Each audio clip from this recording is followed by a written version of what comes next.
Hi, class. I'm going to give you guys some important points that could work as an overview of Chapter 22 in both of your books. Chapter 22 is the chapter that deals with World War II. World War II is a really crucial point in American history and also in world history that still has a major impact on what's going on in the world today. World War II is important for a number of reasons. From a domestic standpoint, World War II is really important because World War II, more than anything else, ended the Great Depression. Now, as you all saw in my other lecture, President Roosevelt, FDR, had worked hard with the New Deal to come up with a number of programs in order to reduce the worst effects of the Great Depression. He had worked to increase the rights of labor. He created Social Security, which was the first government pension program in American history. And all these things were helpful. And, in addition to a number of government jobs, programs that he created, all these things were really helpful. But none of them really ended the Depression.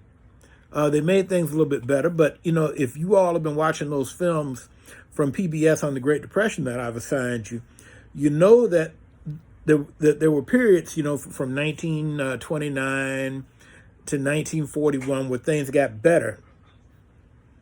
But then the Depression kind of popped up again. World War II really ended the Great Depression because in order to win World War II, America completely mobilized its economy and put people to work at a rate that had never been done before. And by the end of the war, the United States was far and away the most developed country in the world. Because of the developments in the American economy, as well as the destruction of economies in Europe and Asia, by the time World War II ended, the United States had about 75% of the world's industrial capacity, which, was a real high mark. I mean, nowadays it's much lower because other countries have developed and have become more competitive. But at that particular time, America was completely dominant. Now, let's talk a little bit about why World War II began.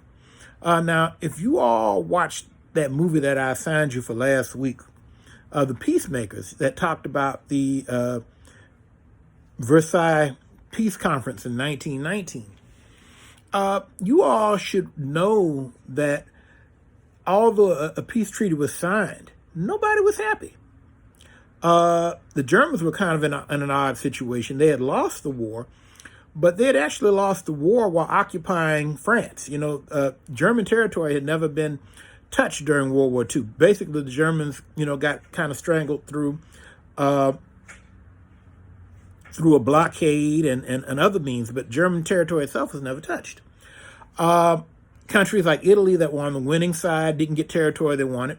I mean, if you all watched that movie, The Peacemakers, you might remember the part where the Italian prime minister literally cried because President Woodrow Wilson would not give him territory on the coast of what nowadays is Montenegro and Albania. That he felt that, this is what the Italians referred to as Italia irredenta, irredeemed Italy, places that had been part of the Roman Empire that the Italians felt should be part of their territory. He wouldn't give it to them. And so the Italians weren't happy. A number of countries in Eastern Europe weren't happy.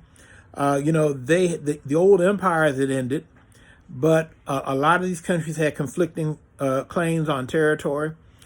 The Soviet Union was unhappy. It was not recognized by much of the world, and they did not feel secure. They felt threatened by Germany and other countries on their borders. Both Japan and China came out of World War I rather, very unhappy. Japan was very much offended that the European countries, the Western countries rather, led by America, once again by Woodrow Wilson, would not add a part to the treaty that declared racial equality. The Chinese were very upset, although the Chinese Empire was gone, and there had been a Chinese Republic had been declared in 1911. when the peace treaty came about, none of the major European powers, none of the major Western powers, because the United States was in on it too, would remove any of the negative taxes and responsibilities that the Chinese have been forced to accept over the last 80 years. And so all over the world, nobody was really happy with this peace treaty. And, people weren't happy in Africa and the Middle East too, and in India, because they were still colonized. And so all over the world, nobody was happy. Now, this situation became even worse once the Great Depression hit, because then you had a situation where not only were people unhappy over the results that ended World War I, but now they were also broke. They were also poor. And that just simply made all of the political pressure worse. And so one of the things that was really interesting at the end of World War I is that you did have this increase in non-democratic governments. Now, the Bolshevik Revolution, which brought about the Soviet Union, which brought the first Marxist government into power in 1917.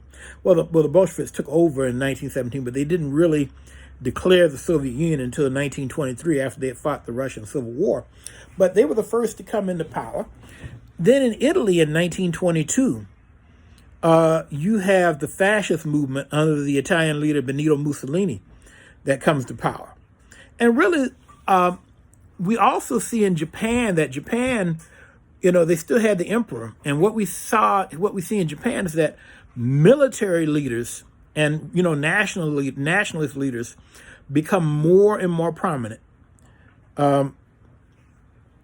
And we see that Emperor Hirohito, is very, supportive of these people.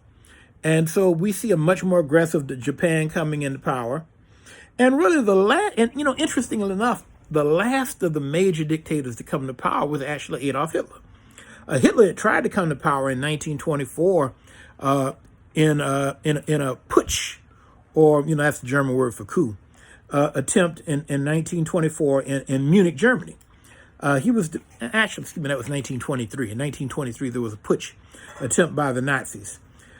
He was defeated. He was put in jail. While he was in jail, he managed to write his book, Mein Kampf, My Struggle, and which, was a big hit. And by the time he got out of jail, the Roaring Twenties had kicked in and the economy was really good. And so Nazism didn't have as much of appeal then, so he really wasn't that big of a player. But once the Great Depression hit, times got tight, and Hitler was able to get into power. So what we see is that by 1933, Hitler's in power, and he is starting the process of taking over all aspects of government and society in Germany to establish the Third Reich. Now, what we see during the 1930s is that a number of these countries that felt that they had gotten the short end of the stick after World War I began to make movements to take what they thought was theirs. As Professor Fona mentions in the textbook, the Japanese were the first to move. They moved into Manchuria in northeast China. If you look on a map, the part of China that's behind Korea and next to Russia, that's Manchuria. The Japanese, they had what was known as the Mukden Incident in 1931, where they faked an explosion on one of their trains and used that as an excuse to send in the Japanese army to take over. So that was 90 years ago this year, the Mukden Incident.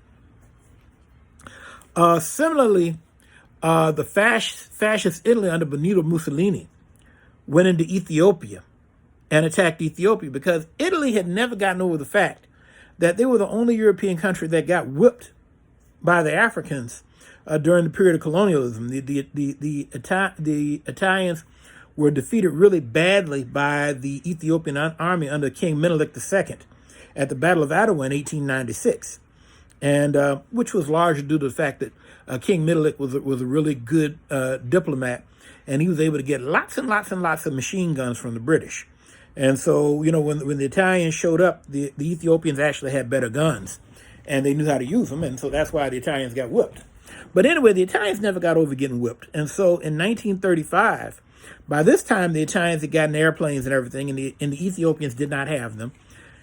And they were able to defeat Ethiopia pretty badly, which was really a bad situation because, Ethiopia was a member of the League of Nations, and the League of Nations allowed a member country, Ethiopia, to be overrun by another member country, Italy. Now, in addition to this, this is something that Professor Fauna doesn't mention. In Europe, you also have the Spanish Civil War, which goes on from 1936 to 1939.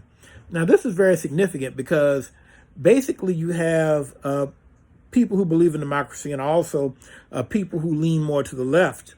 They were fighting against religious conservatives and fascists in Spain.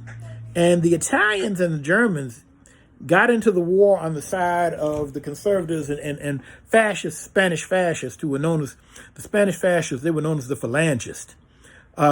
He came in on their side, whereas you had some Americans, like for instance, in the United States, you had what was known as the Abraham Lincoln Brigade of Americans who went and fought over there. And, if any of y'all ever curious, there's a very famous book written by the American author, The Sun Also Rises, by Ernest Hemingway. And, he talks about the Spanish Civil War. And so, there's some really key books you can get to check that out if you want to. But the bottom line, the Spanish Civil War really allowed the Italians and the Germans to really figure out how to use modern bombers, how to use fighter planes, how to use, like the Americans had invented the tank at the end of World War I. But by the time you get to World War II, the Germans had the Panzers, a number of big tanks, and they are really able to figure out how to use this military equipment more effectively during the Spanish Civil War. And so after the Spanish Civil War, Hitler in particular starts to make moves. As Fona mentions, he occupies Austria, unifies Austria with Germany, which is known as the Anschluss, which takes place in 1938. And eventually he goes into Czechoslovakia, into those areas that bordered Germany. And so by 1939, you have a war breaking out in Europe. And actually, war broken out a couple of years earlier in Asia. Japan went on to a full-scale invasion of China in 1937. And as Professor Fona mentions, they killed 300,000 people in the city of Nanjing, and so, which was, just really horrible human rights abuse. And that's really a sore point between China and Japan to this day, that the Japanese came in and butchered so many Chinese. And so the bottom line is that by 1939, World War II is really going on. Now, America's not in the war yet, although it's pretty clear that FDR is on the side of the Western democracy. He's on the side of Britain and France, the countries that are stand up against Germany. He looks at Hitler as a threat. Now, the interesting thing is that Hitler actually had a lot of support in America. You had the German Bund Association of German Americans who were strong supporters of Hitler. You had people like, the famous aviator. Oh, my goodness. I'm drawing a blank right now. Let me take a peek for a minute. Oh, my goodness. I'm having a senior moment. But anyway, he was the guy who flew the plane Spirit of St. Louis. Gosh, I cannot remember for the life of me right now. What was his name? Because he's the fellow that the airport is named after in St. Louis right now. But he was a big supporter of, Charles Lindbergh. Gosh, I couldn't remember that. Getting old as Russ students. But, Charles Lindbergh. He was a big supporter of Hitler. And also you have an interesting fellow by the name of Father Coughlin, who was a Catholic priest who was very popular on the radio back in those days. He was very much an anti-communist, and he didn't really come out directly in favor of Hitler. But, it didn't take a genius to figure out that he liked Hitler pretty well. So there was a strong movement in America that either supported Hitler or wanted to stay out of the war. These were people known as the America First movement. They said America should just stay above foreign conflict. But eventually, Roosevelt ran for a third term, which was something that had never been done before. Now, it can't be done now because the Constitution has changed. and presidents can only run for 2 terms. But he ran for a 3rd term, got reelected. Once he got reelected, he felt he had the political capital that he could start preparing America for war. And eventually he cut off the sale of oil and gas to Japan. And this was really crucial because Japan is a country that does not have a lot in the way of natural resources. So once they stopped getting oil from America, that really hurt them. And Roosevelt knew they were at war. And the Japanese, rightfully, saw that as an aggressive act, something that was meant to undercut them. So the Japanese in 1941 started planning on bombing Pearl Harbor, which they eventually did December 7th of 1941. And, America knew it was going to happen, but, Farmer makes the argument America didn't know exactly when it was going to happen. Now, how true that is, we don't know. A lot of people feel that Roosevelt knew that, had a pretty good idea when the Japanese were going to bomb Pearl Harbor. But he knew that he would not be able to go to war in World War II until America had actually suffered. And so there was argument that he, let America be attacked, because if he attacked Japan first, he could have been undercut politically. But the bottom line is that December the 7th, 1941, Japan attacked Pearl Harbor, and the United States got into the war. And, the United States declared war on Japan. The Germans then declared war on the U.S., and America was in war with everybody. All the Axis powers, which were Germany, Italy, and Japan. Now, the significant thing about World War II is that once World War II happened, America had already, Roosevelt had already started the process of increasing defense production. But once the war started, defense production went sky high. Basically, during World War II, you could not buy a new car. America wasn't making commercial cars. I want you all to go look up on your own online, go look for war coupons, go look for war rations, because you could not just go to a gas station and buy gas, because gas was rationed. You had to have coupons. You could only buy so much gas. You couldn't buy as much meat as you wanted because the soldiers had to eat. People were given a ration of meat. You could only get a certain amount of meat. People were encouraged to grow gardens, what were known as victory gardens, in order so that there would be enough vegetables to feed soldiers. And so production went completely towards war. Now, obviously, a lot of men were drafted in the war. Eventually, 14 million Americans, men were drafted. And, these were young men, because obviously you don't have old guys like me fighting wars. And so that meant that a lot of young men who would normally be working in factories, who'd be working in farms, or who would be driving trucks or flying airplanes or whatever, these guys were in the war. And so this meant that millions of young women were pulled into the workforce. And I'm sure a lot of y'all have heard of Rosie the Riveter. And, once again, on your own time, go online and go look up the Rosie the Riveter, She Can Do It poster where, the young woman has a shirt sleeve rolled up and you can see her strong forearm, because she's working in a factory. Now, the actual lady who posed for that just died a few years ago. But, that was a real person that was used for that painting. And so the bottom line is that America had, unemployment, during the Great Depression was as high as 30%. And in some places, like, say, for instance, Granite City or East St. Louis in this area, that had a lot of factories, places like that had unemployment as high as 70%. But what happens is that once the war starts, unemployment pretty much disappears almost overnight. Everybody goes to work. Young men are either in the military or they're working in the defense industries. Women are working in huge numbers that have never been before. Now, obviously, there were always certain women who worked. I mean, like, for instance, if you look at African-American women had always worked, simply because that was the position that African-Americans found themselves in, on the farms or as domestic workers or later on as professional workers, teachers, that kind of thing. And so you had certain women populations that had always worked. But during World War II, large numbers of white women who normally would have been wives. They would have been at home. They would, we don't really use the term anymore, but what folks used to call a housewife, which is like a lot of people don't like that term nowadays because the woman doesn't marry the house, she marries the husband. But, those folks were working. And so you have mass employment. And also one of the things that's really interesting about World War II also is that the Nazis were very explicitly racist.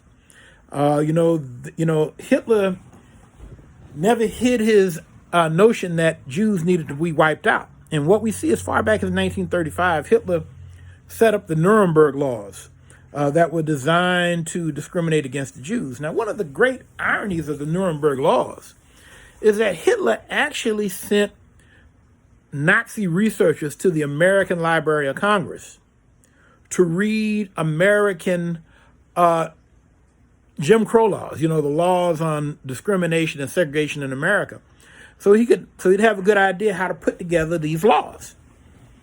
And so one of the interesting things about World War II is that, since Hitler was a much more over-the-top and outspoken racist than what was common in America, there was a response to him. And a matter of fact, the term racism itself really gets developed in the 1930s and 1940s, describing the policies of the Nazis.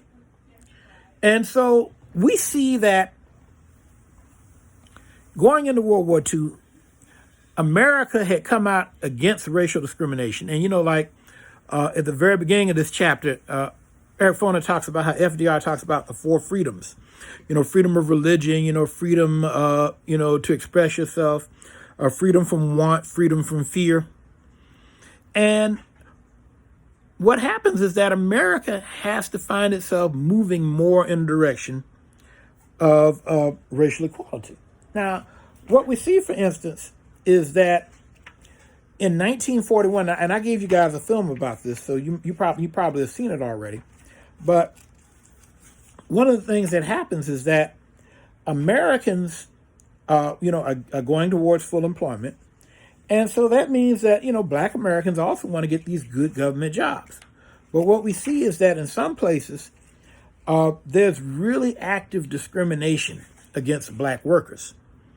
And so what happens is that the great African-American labor leader, A. Philip Randolph, he starts developing a movement known as the March on Washington movement. This is in 1941, actually even before the war ever begins, saying, look, if African Americans aren't given access to jobs, then African Americans are going to come to Washington, D.C., are going to protest this discrimination. Now, Roosevelt did not want that to happen because he knew full well that if that happened, it would be bad press.